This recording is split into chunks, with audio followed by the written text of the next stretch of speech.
Reserve bank of India के governor का पद संभालने के बाद लगातार तीसरी बार संजय मल्होत्रा ने लगातार तीसरी बार रेपो रेट में कटौती की है। उन्होंने एक बार फिर से रेपो रेट में 0.50% की कटौती कर दी है।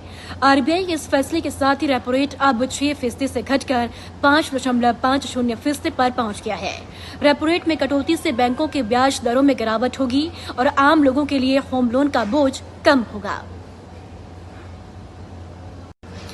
रिजर्व बैंक ऑफ इंडिया के गवर्नर का पद संभालने के बाद लगातार तीसरी बार संजय मल्होत्रा ने लगातार तीसरी बार रेपो रेट में कटौती की है।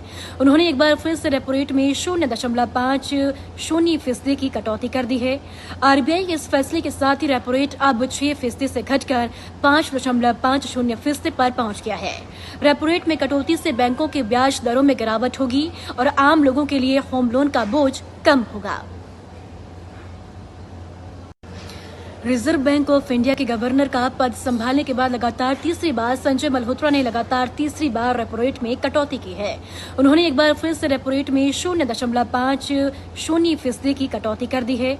आरबीआई के इस फैसले के साथ ही रेपो रेट अब 6% से घटकर 5.50% पर पहुंच गया है। रेपो रेट में कटौती से बैंकों के ब्याज दरों में गिरावट होगी और आम लोगों के लिए होम लोन का बोझ कम होगा। रिजर्व बैंक ऑफ इंडिया के